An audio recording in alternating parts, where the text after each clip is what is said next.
Hello matriarchs. I want to share a concept with you which I think will be helpful. Whatever it is that you're going through and whatever it is that has come up, be mindful of the fact that you first must validate before you can eliminate. You have to validate before you can eliminate. There's a whole movement out there which talks about bypassing the feeling, bypassing sharing your story, bypassing anything that has to do with whatever it is that you've gone through. And I think that that's a really dangerous place to be, because if we're clearing stuff, and there are processes that you can go through which clear stuff, but if you clear it and you haven't been able to process it and it hasn't been validated, you close the door on it, it's coming through a window. Like, it's going to look, it's going to find an open window, it's coming in, like it's going to come back. And if you don't believe me, I'm pretty sure like Tony Robbins can hardly stand up now. Like he's still going and doing his big things that he does, but he's actually really not well. So I think he had cancer again or something. Like, the man's not doing so great. So if anybody would be able to clear stuff and be at the top of their game, it would be him. And he's still going through some stuff. So you have to kind of wonder. At some point that stuff's going to come up. So you need to be able to have that stuff validated before you can eliminate it completely. I remember, because I've been like in the new age stuff for quite some time, and I've been on a healing journey for a really long time, and I can remember because I had depression, and so I was sitting in my doctor's office, and I was bawling my eyes out, like it was the ugly cry. And being the good spiritual student that I was at the time, in between sobs, those sobs, I was saying to her that I needed to find the lesson. I needed to find the lesson. All that sort of stuff. And bless her soul, the greatest gift that she gave me that day was she came around from outside, from her side of the desk, and she sat next to me, and she put her hand on my leg, bless her soul, and she said, "That's great, but how about we get you well and get you through this first?" And then, of course, I just bawled my eyes out, because it was exactly what I needed.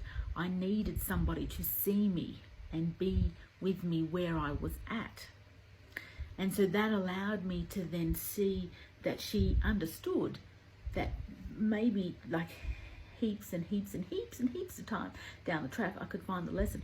Right now, I was in the middle of it, and I needed to have that validated that, yep, that was actually really crappy.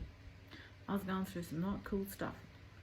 And this is how this can show up for you. When somebody comes along, just say like one of your girlfriends comes along, she sits down, she says to you, "Oh, Boo-Boo's cheated on me.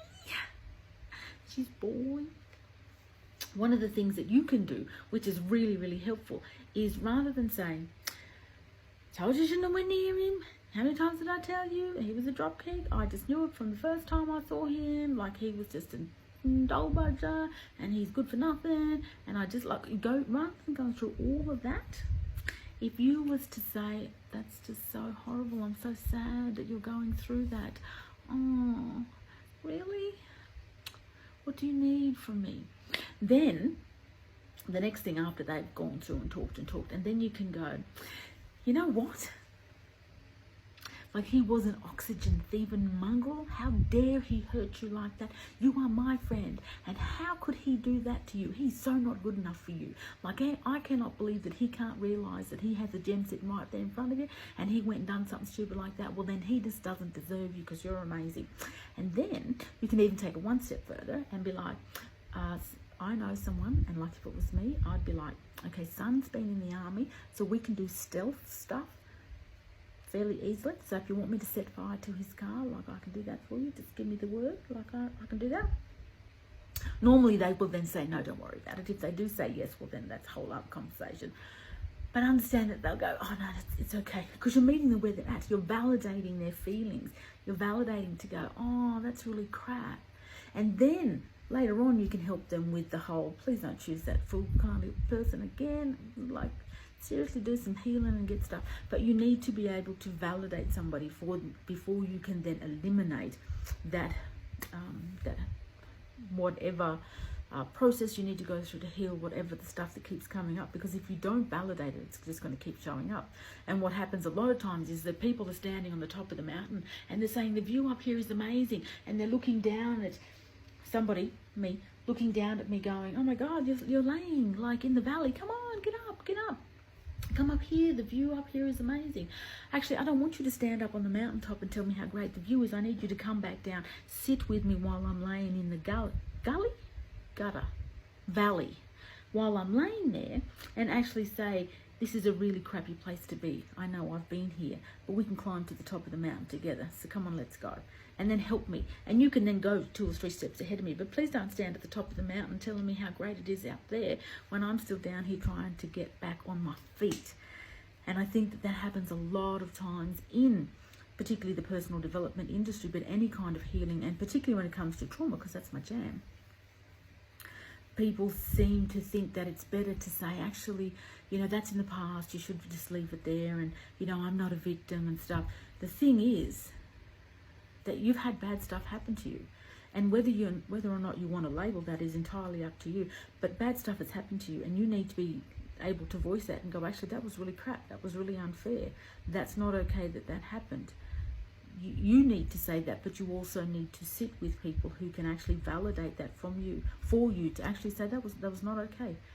That stuff is just really crappy, and I'm really sad for you that you've gone through it. And anyone that tries to take you straight out of that whole, oh well, like it's all right. It's like, let's focus on the positive and stuff. Because I often say you need to mine for gold when it's right. Like if you're in it, that's not the time. Like it can take years for you to circle back around and be like, okay, so what's the lesson in that? You're not meant to get the lesson while you're in it. Anybody that tells you that you need to get the lesson while you're in it, you need to just run away from very fast. Because it's not until you get to the other side of it that you can then look for that, because you need to have that validated. So just wanted to share that with you. I think it will be really helpful if you can have a think about, particularly going into 2020, what it is that you can validate that you've been through that was actually pretty crappy. Because a lot of times we try to hold things down and push them away. And if we don't validate them, then they don't come full circle for us to then be able to heal them, and to be able to eliminate stuff is the healing of it, and to let it go. But that validation must happen first, and it needs to come from us. And so if you're seeing a counsellor or support group or whatever, and that's not being validated, then you may need to have a look at seeing another one, because a fundamental part of that healing process is to have those feelings validated. So hopefully that's helpful. If it has been, feel free to share, leave me a comment, let me know what you think.